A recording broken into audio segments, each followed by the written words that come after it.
If you have any somewhat of popularity, and you're doing something to try to be great, the last thing you need to do is tell people how the world is hating on you. Because you're going to tell someone that the world is hating on you, and the world is really hating on that person.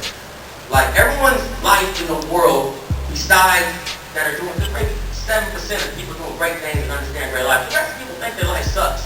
They do the same shit every day. Montana is the same schedule. Get up 7:30, go to Starbucks at 8:15, have to work. It's the same thing. So anything you do to disrupt that and interject something good is an incredible thing. So when you're on a social network and someone gets a CD or see something online, see you on A&E, like, oh, I'm gonna check through that. I'm gonna follow them on Twitter. And they wake up in the morning, first thing they see is, man, my baby mama tripping, she's crazy. It's like, wow, this dude's a real person? I'm not about to give him my money. I thought he was like a superstar. People want to think that you're, like, not real. Like you shouldn't have problems. Because they have real problems. You're telling them, oh, it's hard. They're not going to put my record out. Well, did you get $400,000 to sit on that? Yeah, but still, man, don't tell me that shit, bro. I'm going to work for $10 an hour. You crying that you got to stay at home and putting your record out? Like, the world ain't trying to hear those problems. You know what I mean? The world's not. And that's your fans. Quit trying to get the executives and the industry to pay attention to what you're doing. They're not worried about you. But you know who is worried about you? It's their little brothers and little cousins and their friends. Your real fan base, I know he's touching on a little bit out here. I'm not always right, but I'm going to tell you this. When it comes to music, I think real fan base starts at puberty.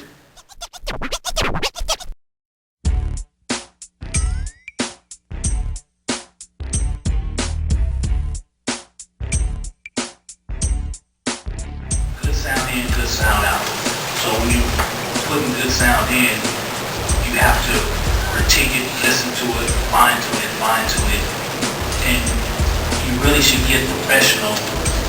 Like I was fortunate enough to have these older dudes with me. I had professional people around me that knew, oh, there's a studio.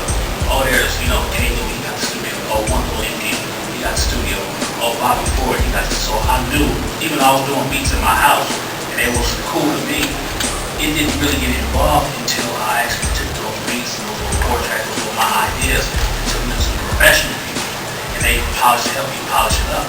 So after doing that so many times, it kind of helped me figure out, okay, where I can get the idea from scratch, get the idea of practice at the house, get it together, and I can take it to the studio, a real studio, and have other people that this is what they do, help me fine tune it, and after a while start learning from them.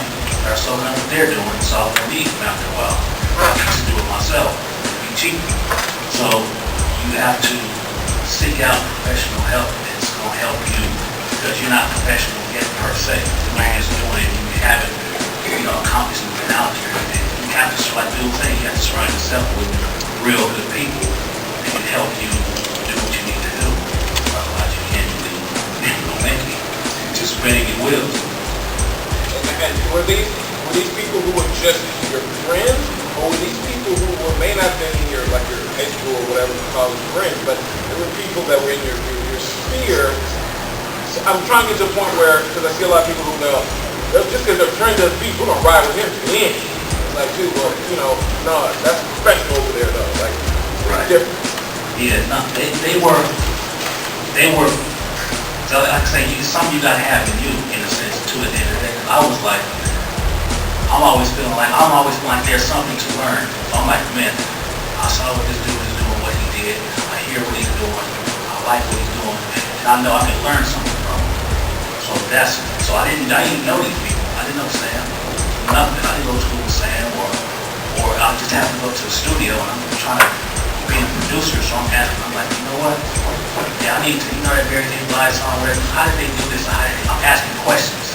So, man, can you put a little bit of this XYZ on the song right here? And so he would do it, and I'm like, man, what? Is how my production was found? So I'm like, okay, you need to come over and start practicing. And I'll start going to tracks here and there. Yeah. As far as artists like Tupac, C40, Tulo, when they work with you in the studio, do they write the material there, or they already came prepared?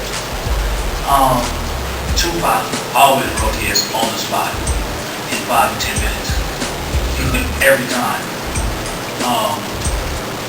I don't remember seeing pages.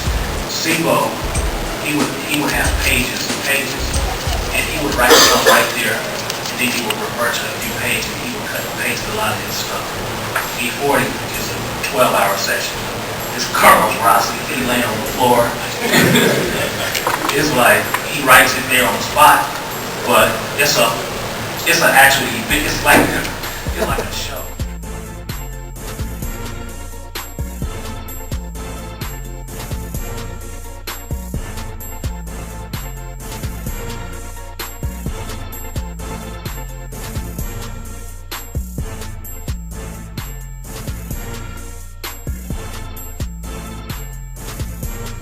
Cool now, and I actually kind of like it. There really isn't a format anymore. It used to be, you have that, 4 8-bar intro, or then you go into your 16, then here comes the hook. Then it was, okay, the hook starts off, and then it's not like that anymore. Now you can make a song almost any way you want to. It's mathematics. It's supply and demand. People that are buying music are little white kids and white girls.